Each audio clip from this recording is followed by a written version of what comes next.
Sebentar, pasien itu. sebentar. Kamu tahu kan setiap kali telepon masuk ke aku secara langsung dan tidak langsung masuk di YouTube sama di Facebook. Jadi jangan sesekali menyebut nama siapapun termasuk namamu sendiri. Jadi silahkan teruskan. Oh iya. Kenapa? Iya Mem, nih saya tuh mau ngomong, saya kan baru 2 bulan di sini. Masih potongan gitu. Dikarenakan pasien ini singsang kan, masih kuat banget tenaganya. Dia sering mukul, nendang gitu kan. Sampai saya tuh kepala saya pernah berdarah juga gitu. Jadi saya tuh rencana pengen sampai 6 bulan aja, sampai 5 bulan aja beres potongan gitu. Pengen pindah ke agent ini bisa nggak ya kira-kira? Saya udah ngadu juga ke agent, cuman ya agentnya itu nggak menggubris gitu. Udah saya kirimkan videonya juga. Kamu kirim video ke aku, kamu ditendang majikan? Bukan majikan, yang majikannya sih baik ya Mem ya, cuman selalu membela bapaknya tetap gitu. Bapaknya tuh masuk kuat tenaganya, cuman lumpuh sebelah aja gitu loh Mem. Oke, jadi kamu selalu ditendang sama dia?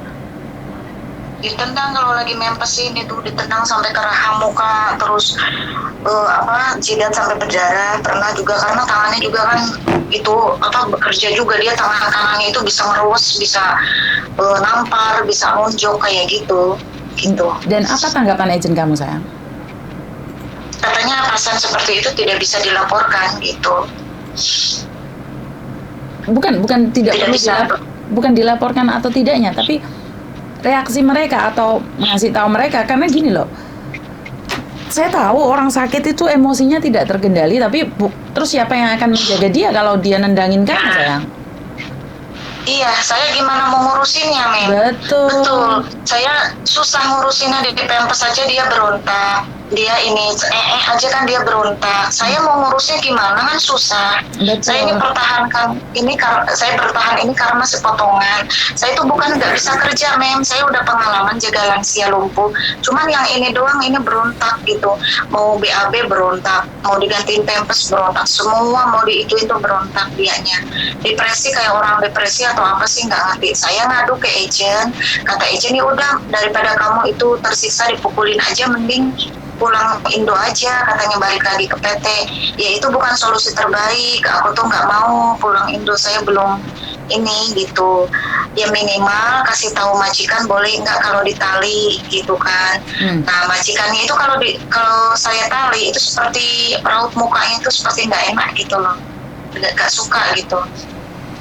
Karena katanya gini, kata majikan, kamu ini enggak kalau lihat anakmu ditali, suka enggak? Nah kalau anak saya kan orang sehat, masa ditali? Kalau ini kan bapaknya mencelakai saya. Saya udah ngomong, bapakmu itu mencelakai diri saya nggak bisa kerja, jadi saya tali. Kalau nggak ditali itu nanti pempesnya kan merembes kemana-mana. Itu. Oke. Gini aja sayang, kalau semua cara tidak bisa, kita cuman punya satu cara, yaitu kesabaranmu dan doamu. Paham nggak? Karena apa yang dikatakan agentmu itu benar. Jika kamu sudah tidak mau dengan majikan ini, kamu harus pulang Indonesia dan nambah potongan lagi. Dan menurut pendapat saya, ya namanya orang tua seperti itu di Hong Kong. Sekali lagi, kemampuan seseorang tidak sama, satu sama lain tidak sama. Jadi saya tidak bisa memaksa. Pertanyaan saya, coba kalau dengan otot kita tidak bisa merubah dia, kita ubah dengan otak kita dan doa kita sayang. Jadi lebih banyak ke doanya ya. Waktu ganti pepes, bacain doa, biar Tuhan melembutkan hatinya, biar Tuhan merubah hatinya, karena hanya Tuhan yang bisa merubah hati manusia. Paham nggak sayang? Iya Mem, itu juga selalu saya usahain, selalu berdoa dulu. Tapi terkadang kita manusia yang lemah ya Mem, yang kadang nangis, saya itu masa sih saya kerja harus dipukulin dulu gitu, saya dapat duit harus dipukulin dulu, ya seperti itu. Betul. Jadi saya paham banget, saya tahu banget bahwa kalian juga manusia biasa, di mana kalian juga punya penderitaan, di mana kalian juga lelah, di mana kalian juga tidak mampu. Jadi menurut pendapat saya adalah wajar. Jadi menurutku wajar saat kalian merasa lelah, ya udah, nggak apa-apa. Bener nggak? Jadi saya tuh ada iya Mem, betul. Boleh nggak Mem, seperti seumpamanya saya udah beres potongan, saya pindah ke agennya Mem Yuni. Bisa nggak ya Mem ya? Nggak bisa sayang. Kira-kira nih. Nggak bisa sayang. Nggak bisa. Nggak bisa. Oh. Karena kamu selesai potongan setelah 1 tahun itu baru pindah agent. Jadi menurutku lebih baik bertahan dulu di situ. Kalau kamu masih butuh uang, karena kamu pulang Indonesia kamu potongan lagi. Kan kamu nyugih no agent sama PT-mu sayang. Tapi kalau seumpama saya itu udah beres potongan, saya pulang Indo ya Mem ya, kan dokumen saya udah diambil di PT. Nah itu nanti bisa proses lagi agennya pindah lagi gitu, pindah ke Mem Yuni misalkan gitu kalau udah di Indo. Ya? 1 tahun, harus nunggu 1 tahun. Harus nunggu 1 tahun. Gitu. Nunggu 1 tahun dan kamu harus bayar potongan lagi sama dengan potongan itu. Apakah tidak sayang?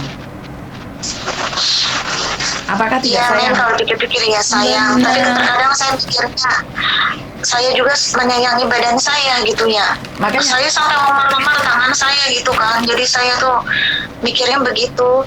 Ngerti sayang, saat kamu capek, saat kamu lelah, wajar dong, manusia kan punya kebatas dan kemampuan masing-masing. Karena itu saya tadi bilang bahwa kamu harus banyak berdoa. Saat kamu berdoa bisa merubah segalanya, benar nggak? Kalau kamu nggak berdoa, Tuhan gimana kerjanya, benar nggak? Jadi satu, pakai pikiran, pakai otak, pakai otot, jangan lupa doa buat Tuhan. Iya Mem. Kamu pasti bisa. Sayang dong, selesai potongan pulang Indonesia nggak punya uang, nunggu 1 tahun masuk PT ku lagi bayar potongan lagi. Lah ya enak orang PT dapat uang terus, bener nggak? Kalau bisa bertahan dan aku tunggu kamu di garis finish. Iya Mem, makasih banyak ya jadi, Mem ya. Jadi kalau kamu ada foto-fotonya disimpan buat bukti bahwa ini loh penderitaan kamu. Ngerti nggak sayang? Kamu pasti bisa. Apa? Ya Bismillah, semoga bisa lah. Ya Bismillah pastinya.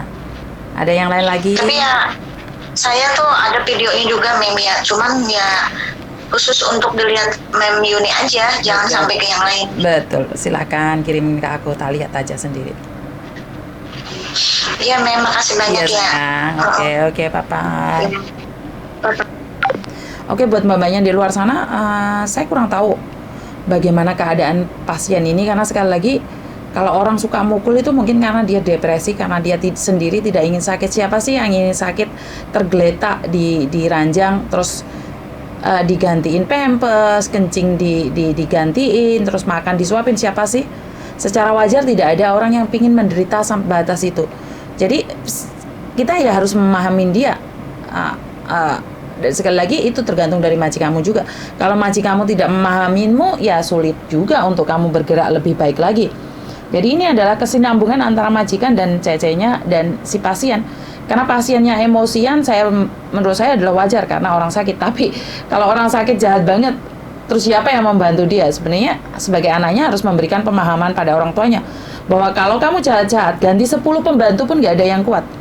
Maka dari itu saya nggak ngerti gimana caranya ngomong sama majikannya, karena majikannya bukan punya saya. Kalau punya saya mungkin saya akan telepon dan mempertanyakan atau berbicara langsung dengan dia bahwa kita tidak bisa merubah segalanya.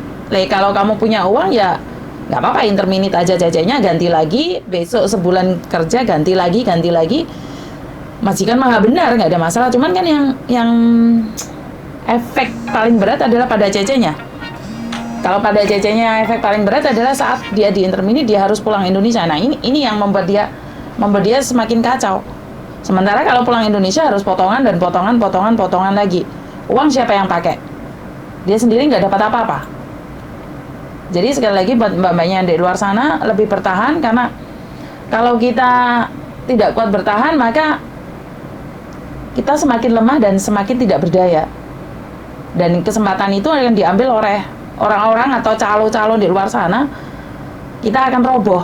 Saat kita roboh, kita nggak tahu harus seperti apa. Dan uang itu terus-terusan kita nggak akan dapatkan. Nanem udah mau muncul buah, kita ngebreak. Nanem udah mau muncul buah, kita ngebreak. Jadi sekali lagi bertahan. Tapi kalau sudah dipukul, memang saya tidak anjurkan untuk bertahan. Cuman lihat kondisinya dia sama agensi, dan sebenarnya juga dari KJRI juga harus bertindak. Jadi itu aja saran dari saya, kurang lebihnya saya minta maaf. Wassalamualaikum warahmatullahi wabarakatuh. Berkat Tuhan mengalir atas kita semua dan semoga semua makhluk bahagia dan bye-bye.